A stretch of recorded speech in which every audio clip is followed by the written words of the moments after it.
Assalamualaikum Assalamualaikum warahmatullahi warahmatullahi wabarakatuh. wabarakatuh.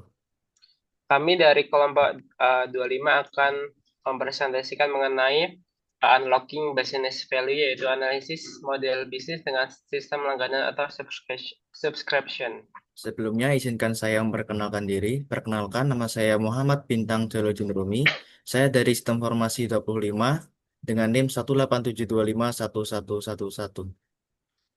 Saya Muhammad Safar Mana Pramudia, mahasiswa Sistem Informasi dengan NIM 187251112. Eh, yang pertama, kami akan menjelaskan tentang model bisnis berlangganan. Yang kedua, nilai bisnis. Dan selanjutnya diselesaikan oleh loyalitas pelanggan. Yang pertama adalah model bisnis berlangganan yang akan dibacakan oleh Muhammad Safan. Kepadanya dipersilahkan. Oke, yang pertama kita mulai dengan latar belakang. Nah, model bisnis pelangganan atau subscription itu pendekatan yang dimana pelanggan membayar secara berkala untuk terus mengakses produk atau layanan yang dipermudah dengan otomatisasi pembayaran melalui kartu kredit, rekening bank, maupun dompet digital yang telah diotorisasi.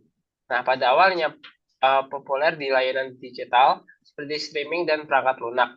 Nah, karena perkembangan yang cepat, kini model model pelangganan ini telah meluas ke berbagai sektor yang menunjukkan skalabilitas dan ketahanan dalam ekosistem bisnis modern. Lalu definisinya, uh, yaitu struktur sistematis yang mengintegrasikan pembayaran berulang secara berkala dengan penawaran nilai berkelanjutan, yang dimana tujuan utamanya yaitu membangun hubungan jangka panjang dengan pelanggan. Hubungan ini bertujuan untuk berkolaboratif, berkelanjutan, serta berpusat pada feedback yang diberikan oleh pelanggan. Oke, evolusi model langganan. Kita mulai dari tahun 1990 hingga 2004, yaitu langganan tradisional. Nah, pada masa ini, langganan ini masih bersifat produk statis yang berorientasi pada pembayaran di muka. Karakteristik utamanya yaitu fokus pada produk fisik seperti majalah, koran, serta yang media cetak lainnya. Lalu pada tahun 2025 hingga 2011 yaitu software as a service atau SaaS, yaitu digitalisasi untuk menciptakan aliran pendapatan berulang yang menekankan retensi. Nah, pada tahun ini terjadi migrasi dari lisensi perangkat lunak sekali beli ke model pelangganan berbasis cloud atau cadangan atau basis basis database. Lalu pada 2012 hingga 2016 yaitu media streaming dan konten on demand. Yaitu di masa ini uh, terjadi penyediaan musik, video, dan berita secara streaming. Contohnya seperti Spotify, Netflix, serta majalah-majalah yang lainnya yang berbentuk digital.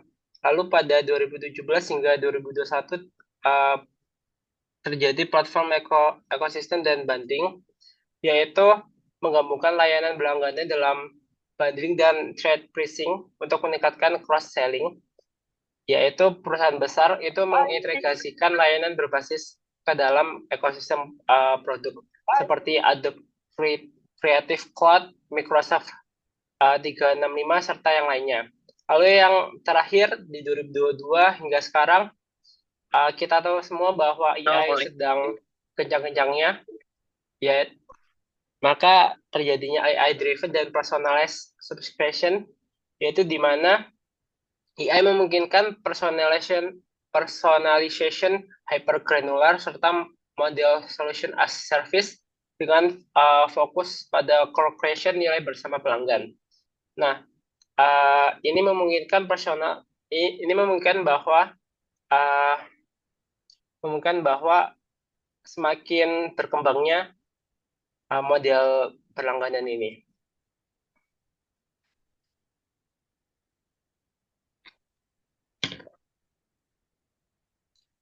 Lalu jenis-jenis model langganan. Yang pertama, pengiriman fisik. yang tadi telah saya sampaikan seperti majalah, koran, serta lainnya. Lalu ke layanan digital seperti eh, majalah Tempo dan majalah-majalah lainnya. Lalu hybrid, yaitu menggabungkan antara eh, software dan perangkat keras. Lalu yang terakhir adalah software as a service. Itu ya software.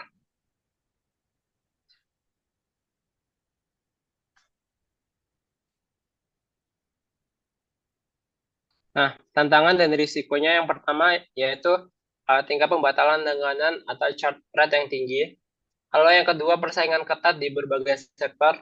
Yang ketiga, ketergantungan pada retensi pelanggan. Serta yang terakhir, perlu investasi yang besar di awal untuk akuisisi pelanggan.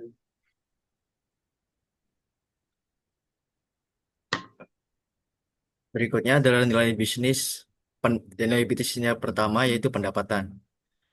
Dari segi pendapatan sendiri, model bisnis berlangganan itu memiliki tingkat keuntungan yang cukup berbeda dengan model bisnis pembayaran di awal. Seperti di sini ada rumus MRR, yaitu jumlah pelanggan aktif dikali pendapatan rata-rata per pelanggan. Eh, Seperti jika kita melihat kepada produk seperti Netflix yang memiliki langganan bertingkat dengan eh, tipe yang berbeda-beda per tingkatnya, maka pendapatan rata-rata per pelanggan per tingkat itu juga akan berbeda-beda dengan jumlah pelanggan aktifnya.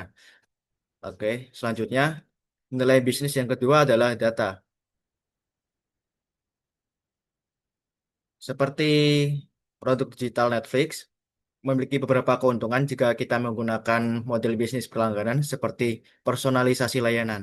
Nah, eh, jika kalian pernah membuka atau menggunakan Netflix, maka Anda akan diminta untuk memberikan 3 rekomendasi pertama untuk film yang akan Anda lihat. Nah, dari sini Netflix akan mengolah dan memproses sekiranya apa film yang relevan dan cocok untuk Anda lihat. Nah, tidak berhenti hanya di sana. Ketika Anda memutuskan untuk menonton sebuah film, maka tingkat atau kesamaan jenis dari film yang sudah Anda tonton juga akan diperhatikan oleh Netflix itu sendiri, sehingga akan menciptakan penontonan berulang-ulang dengan rekomendasi yang relevan. Lalu berikutnya adalah keputusan produksi konten. Nah, Netflix sendiri pasti memiliki data di belakang layar di mana seberapa banyak sih genre yang sebenarnya mereka gunakan. Seperti jika ada eh, jika mayoritas dari penonton Netflix ini sendiri di suatu negara atau suatu daerah itu lebih condong ke genre drama atau genre action, maka keputusan produksi konten juga akan difokuskan ke konten itu sendiri. Yang selanjutnya adalah efisiensi marketing. Nah, dengan adanya eh, pembayaran berlangganan, maka kita akan mendapatkan eh, pembayaran per bulan dan pemasukan yang jelas. Jika berbeda berbeda halnya dengan pembayaran muka di awal. Jika pembayaran muka di awal, maka eh, setiap bulannya, maka pendapatan yang dihasilkan akan berbeda-beda tergantung dengan film apa yang kita masukkan. Nah, dengan adanya sistem berlangganan ini, maka pendapatan tetap per bulan akan dapat diprediksi dan dapat diperhitungkan growth-nya akan kemana.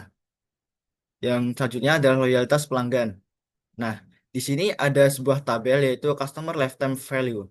Dalam bisnis model perlangganan, eh, potensial atau eh, banyaknya keuntungan yang akan dicapai itu bukan terletak pada awal maupun akhir waktu berlangganan. Akan tetapi pada pertengahan masa tersebut. Seperti contoh, jika kita mulai berlangganan Netflix, maka sebetulnya Netflix masih mencapai titik rugi atau masih belum untung. Akan tetapi jika kita mengulang berlangganan tersebut di bulan selanjutnya dan di bulan ketiga atau keempat, maka Netflix akan mulai mendapatkan keuntungan dari sana. Nah, mungkin dari kalian ada yang melihat bahwasannya keuntungan ini masih rancu. Bisa saja kita berhenti hanya di bulan pertama atau bulan kedua. Akan tetapi, kemungkinan kita untuk berhenti di bulan ke pertama atau kedua itu sangat kecil. Karena model yang ditawarkan atau jumlah film yang ada itu memaksa kita dan menyesuaikan ke personalita kita dengan film ini ternyata cocok untuk kita. Nah, jika personal dan rekomendasi tersebut cocok untuk kita, maka kita akan lanjut untuk berlangganan di Netflix itu sendiri. Nah, apabila berlangganan ini diteruskan sampai 1 tahun atau mungkin bertahun-tahun, maka hasil yang diperoleh oleh Netflix sudah berlipat ganda. Eh, Gambarannya seperti ini. Anggapannya kalau di awal mereka tidak mendapatkan keuntungan, dan jika di tengah-tengah mereka baru mendapatkan keuntungan seperti di kita mengulangi langganan di bulan ketiga, bulan keempat. Nah, jika kita terus melakukan langganan, maka sebenarnya mereka sudah tidak memerlukan keuntungan dari itu, akan tetapi kita tetap memberikan keuntungan. Nah, prinsip dasar dari model berlangganan yaitu mempertahankan pelanggan lebih efektif daripada mencari pelanggan baru. Seperti yang ada dalam diagram ini, pelanggan baru cenderung untuk tidak memberikan profitable atau memberikan keuntungan di awal karena kalau dalam bahasa bisnis ada yang namanya BOP atau pecahnya sebuah keuntungan. Nah, pada sebuah bisnis di awal maka tidak akan memberikan keuntungan, tetapi akan ada batasan atau rata-rata di mana eh, sebuah model bisnis akan mendapatkan profitable pertama. Selanjutnya, apa manfaat dari sisi pelanggan? Dari sisi pelanggan, maka akan mendapatkan kenyamanan, di mana kita hanya membayar biaya bulanan yang akan jauh lebih murah daripada kita membeli atau menyewa sebuah film, seperti yang ada di Google Play Film. Nah, dengan kita membeli dalam jumlah langganan, dalam model bisnis langganan, maka jumlah film yang dapat kita saksikan menjadi lebih banyak daripada jika kita hanya membeli per filmnya. Lalu transparansi biaya, di mana kenaikan harga itu ditentukan oleh setiap negara atau setiap daerah itu masing-masing, sehingga menyesuaikan dengan kurs dan pendapatan di daerah tersebut yang sekiranya eh, pembeli di daerah tersebut mampu untuk membayar dan bisa untuk melanjutkan langganan. Selanjutnya, personalisasi layanan. Seperti yang saya sebutkan tadi, bahwasannya setiap konten yang kita tonton itu masuk ke database mereka, sehingga eh, personalisasi atau film yang akan mereka rekomendasikan dan mereka produksi menyesuaikan dengan banyaknya eh, rate dari pelanggan itu sendiri. Nah, di sini ada persebaran daripada media streaming film itu sendiri, yaitu Netflix memegang 34% pangsa pasar, 26%-nya Amazon Prime Video, 17%-nya oleh Disney Plus. Nah, pada awalnya, pangsa pasar ini sendiri dikuasai oleh Netflix. Akan tetapi, perusahaan-perusahaan lain juga ikut mengembangkan model bisnis berlangganan film tersebut. Seperti Amazon Prime, mereka berlangganan dengan Paramount, sehingga adanya sebuah monopolisasi dengan film-film yang hanya dibuat oleh direction tertentu. Dan lagi ada Disney Plus, di mana film-film dari Disney, film-film dari Marvel itu hanya ditayangkan di Disney Plus. Nah, hal ini membuat Netflix menjadi merubah pangsa bisnis mereka dengan lebih banyak mencari film-film yang baru saja ditayangkan di bioskop dan memiliki polling rate tinggi, kemudian mereka tayangkan ulang di media film berlangganan.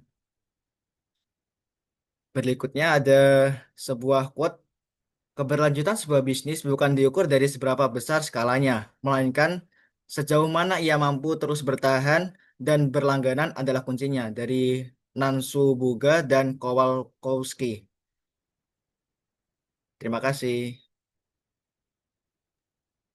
Oke, sekian dari kelompok kami yang telah